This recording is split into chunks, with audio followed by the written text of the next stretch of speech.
एनडिबि आदामोना साख्रि मोनाखै सोरबा एबसु मावग्रा आदामोना जाय गावनि जिबनखौनो सेक्रिफाइस खालामो बिथांमोना साख्रि मोनाखै एनडिबिनि बिर जोहोलावफोर बेजों लोगोसे एबसुनि बिर जोहोलावफोर बिथांमोना दिनैसिमबो साख्रि मोननो हायाखै मानो नोंथांमोना निश्चय बुजि मोनदों बा मिथिदों नङा होमबा दायो सिगाङाव आङो बिदि स्किप होनायावनो नोंथांमोना नुनानै एसेबाबो बुजि मोनदों बिथां लैहोर लैहोरा मा खोथा बुंदों एबा मा पइन्टखौ लानानै बिथाङा दिनैनि गेजेराव ससियेल मिडियानि गेजेराव बेफोरबायदि बाथ्राखौ फोरमायदों नोंथांमोना निश्चय बुजि मोनदों खुलुमबाय लोगोफोर गिबियावनो आंनि एनटि ब्रह्म इउटुब चेनेलखौ नायगिरि साफ्रोमनिसिम आंनि गोसो गोरबोनिफ्राय अननाय आरो सिबिनायखौ बावहरनाय जाबाय आरो लोगोसे आङो आसा खालामदों नोंथांमोना इसोरनि अननायाव जोबोर मोजाङै दं लोगोसे आंबो नोंथांमोननि अननायावनो बा इसोरनि अननायावनो जोबोर मोजाङै दं लोगोफोर दिनै आङो मानि थाखाय बा मानि सोमोन्दै नोंथांमोनजों फिन नुजानानै फैनायखाय एबा नोंथांमोनजों सावरायनो थाखाय आङो मा थांखि लानानै फैनायखाय नोंथांमोना निश्चय आङो सिगाङाव भिडिअ स्किप होनायावनो नुनानै बुजि मोनदों नङा होमबा दिनै बे लैहोर लैहोर बिथां बुंनाय बाथ्राफोरनि सायावनो आं माखासे डिसकास खालामनो एबा खोथाखौ फांगायनानै बुंनो थाखाय नुजानाय जादों नोंथांमोना जाहाथे दिनैनि भिडिअखौ माने इम्परटेन्ट सानना लानानै एबा स्किप खालामाजासे जोबजासिम नायोब्ला निश्चय बुजि मोनगोन दा बेनि गेजेरजों आं बेखौनो बुंनो सानदों लैहोर लैहोर बिथाङा जिबायदि बाथ्राखौ बुंदों बे बाथ्राफ्रा आंनि नुहुरनायाव बा आंनि नोजोराव गासिबो सैथो नोंथांमोना मा सानदों आं बेखौ मिथिया दिनै लैहोर लैहोर बिथाङा बुंदों जे माखासे जिथुनाखि एबसुआव थानानै सोमावसारबोनाय एबा एनडिबिआव थानानै गावनि बेसेन गोसा दान्दिसे समखौ दोनथ'नानैब्लाबो बिथांमोना हारिनि थाखाय सेक्रिफाइस खालामबोदोंमोन एबसुनि मावथि सोद्रोमाफ्रा हारिनि थाखाय सेक्रिफाइस खालामबोदोंमोन बहि आरो कलम लानानै बिथांमोना गोबां माने आसाम सरकार भारत सरकारजों नांबोदोंमोन बिनि थाखाय बिथांमोना दिनैसिमहालागै माने दासिमबो बैफोरबायदि इतिहास सुक्ति जानानै फैनायनि गेजेरजोंबो दासिमबो माने रावबो साख्रि बाख्रि मोननो हायाखै एबा मा होननानै बुङो बिथांमोना माखासे गोबां बे सेक्रिफाइस खालामनाय समाव बा हारिनि थाखाय नांबोनाय समाव जिउ बावनो गोनां जादोंमोन बिथांमोनहा दासिमबो जेबो अनसुंथाइखौ मोनाखै अर्थात बेखौनो आं सानदों जे दिनै जुदि लैहोर लैहोर बिथांनि बुंनाय बाथ्राफ्रा नंखायमोनब्ला थारैनो लैहोर लैहोरा बेफोरबायदि बाथ्राखौ ससियेल मिडियानि गेजेरजों बुंनाय नङामोन आरो गासिबो सुबुङानो दामानि बर्थमान सोलिफुबाय थानाय बिटिआर सरकारखौ एबा प्रमद बर' सारनि दैदेननायखौ मानि खारनाव बेफोरबायदि सोंखारिगासिनो दङ नोंथांमोना निश्चय बुजिगासिनो दङ आरो नुगासिनोबो दङ नङा होमबा दिनै निश्चय बेयो नंगौ साख्रि बाख्रि होनो हानाय गोहोखौ जुदि आसाम सरकारनो हरामोनब्ला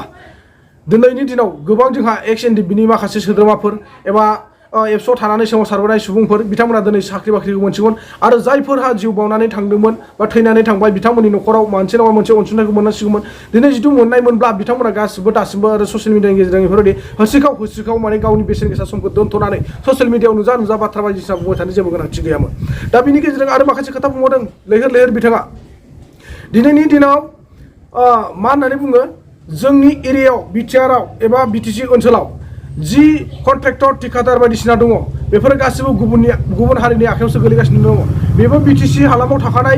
कन्ट्रेक्टरफोरबाबो जेबो नङामोन गुबुन हारियानो जाथों जेबो नङामोन अरजायामोन नाथाय दिनैनि दिनाव बिटिआर एबा बिटिसिनि बाहेरनि आउट अफ बिटिसिनि मानसिफ्रासो जेरै गुवाहाटि नलबारि बिदिनो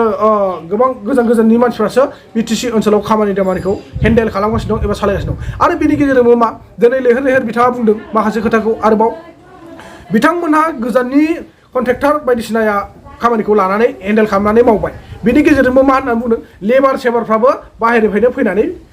अलरेडि खामानिखौ मावगासिनो दंखायो अब्ला बै बिटिआरआव थाखानाय एबा बिटिसि हालामाव थाखानाय जिथुनाखि मानसिफोर बिथांमोना दिनैनि दिनाव मा खामानि मावनानै जाबावगोन जायफोर रं मिस्ट्रि जायफोर फाक्का मिस्ट्रि जायफोर साख्रि बाख्रि गैया जायफोर गोरिब गुन्द्रानि फिसाफोर सानफा एफा हाजिरा मावनानै जानो गोनां जायो गावनि उदै थाइसेनि थाखाय खस्थ' भुगिनानै सोलिनो गोनां जायो बै बिथांमोनहा मा मावनानै जागोन बिटिसि ओनसोलाव थाखानाय बिटिआर हालामाव थाखानाय जायफोर गोरिब गुन्द्रानि न'खरफोर बै बिथांमोना मा खालामनानै जाबावगोन दिनै जुदि बिटिआर सरकारा निश्चय बेफोरबायदि सुजुग सुबिदाखौ एरियायाव थाखानाय माखासे सोद्रोमाफोरनो माखासे सुबुंफोरनो जुदि खामानि दामानिखौ होनायमोनब्ला जोंनि बर' हारिया निश्चय गुबुन जायगायाव थांनानै माने गुबुननि गलाम बायदि बैनानै जाहैनोबो गोनां जानाय नङामोन खोमा होननानै आं नुहुरदों नोंथांमोना मा सानदों आं बेखौ मिथिया नोंथांमोननि थाखाय आंनि कमेन्ट सेक्सनाव अपेनलि खुला थागोन नोंथांमोना बबे हान्जाखौ मोजां मोनो एबा थारैनो प्रमद बर' सारा बा हाग्रामा महिलारिया माबायदि खामानि दामानि मावबोदोंमोन दायो सोलिफुबाय थानाय सरकार बिटिआर सरकार प्रमद बर' सारा माबायदि खामानि दामानि मावगासिनो दङ बिनि सोमोन्दै नोंथांमोना आंनि कमेन्ट सेक्सननि गेजेराव फोरमायहरनो हागोन एबा नोंथांमोननि थाखाय आंनि कमेन्ट सेक्सना अट'मेटिकलि खुला दङ होननानै आङो नोंथांमोननो फोरमायो दायो लोगोफोर नोंथांमोना खुद गावसोरनो गोथौ मेलेमजों डिसकास खालामनानै नायदो दिनै जिथु बेफोरबायदि थासारिया जिथु जाबाय थायोब्ला दिनैसिमबो जोंहा बिटिआर सुक्ति मोनखानायनि गेजेरजोंबो जोंहा साख्रि बाख्रि होनो हानाय फान्सना बा पावारफ्रा गैयाब्ला जोङो मा जानो बे बिटिआर सुक्तिखौ लानानै मा जागोन नंगौना नङा रायजोफोर आरो दिनैसिमबो माने दासिमबो बिटिआर चुक्तिनि गेजेरजों सोर साबेसेखौ साख्रि बाख्रि होनो हादों आरो बेल' नङा जि मोनसे समाव हाग्रामा महिलारिया गावनि सरकार सालायनाय समाव थार्ड ग्रेड फर्थ ग्रेडबाबो फिसा फिसौ साख्रि बाख्रिबाबो होबोदोंमोन दिनैनि दिनाव नाथाय बिटिआर चुक्तिनि गेजेरजों बिटिआर सरकार अर्थात प्रमद बर' सरकार सालायबाय थानाय समाव बेफोरबायदि साख्रि बाख्रि होनो हानाय जेबो गोहोखौ नुहुराखै आरो नुनानै मोनाखै जिथु लामाफोर दङब्ला राहा लामा दङबा बिथाङा साख्रि बाख्रिखौ होबानो मोजां जागौमोन आं बेखौसो आसा खालामदों नाथाय आङो बिथांखौ गाज्रि रावै बा सोंखारिनो सानाखै एबा नाथ्रोदनानै बिथांखौ आं बाथ्रा बुंनो सानाखै जाहाथे मोजां मावलाङो हारिनि थाखाय बेखौसो आं आफुथि खालामदों आरो लोगोसे नोंथांमोनाबो निस्सय आसा खालामनानै दं जानांगौ बिटिआर सरकारा थारैनो मोजां खामानि मावोब्ला मोजां जागौमोन होननानै आं बेखौ बुजिहरदों बा नुहुरदों दायो नोंथांमोना लैहोर लैहोर बिथाङा मा बाथ्रा बुंदों माखासे गोबां गोथौ मेलेमजों बिथाङा माखासे खोथा बाथ्रा फोरमायदों आरो लोगोसे बुंबावदों बिथाङा प्रमद बर' सरकारनि बर्तमान सालायफुबाय थानाय एबा सोलिफुबाय थानाय सरकारखौ लाइमोन इयं जेनेरेशना सिकिं खालामनो थाखाय रेडि जाना दं एबा जानजि खाफ्राना दं जोंनि लाइमोनफोरा जोंनि बिपिएफ राजनिति दलावहाय गुड पलिटिक्स खालामनो फैदों जिहेतु पलिटिक्सआ बेड पलिटिक्स आरो गुड पलिटिक्स दङ जोंनि बिपिएफआवहाय बिथांमोना गुड पलिटिक्स खालामनो फैदों मानो होनोबा दिनै जोंनि आथिखालाव सोलिबाय थानाय बिटिसिनि गेजेराव जेबायदि अबस्था जानानै दङ दिनै जोंनि बिटिआर सरकार जा इउपिपिएलनि जाय परिबर्तननि नाम लानानै सरकार दादोंमोन बिथांमोना दिनैहाय जोंनि लाइमोनफोरनि नोजोरावहाय बेड पलिटिक्सआव गोलैनानै दङ मानो होनोबा दिनै बिथांमोना जोंनि बिडिसिनि रायजो राजाखौ थगायदों दिनै बिडिसिनि आबादारिखौ थगायदों दिनै बिडिसिनि जाय व्यक्तिफोरा दिनै लेबार मिस्ट्रि मावनानै दंमोन बिथांमोनखौबो थगायनाय जादों मानो होनोबा जोंनावहाय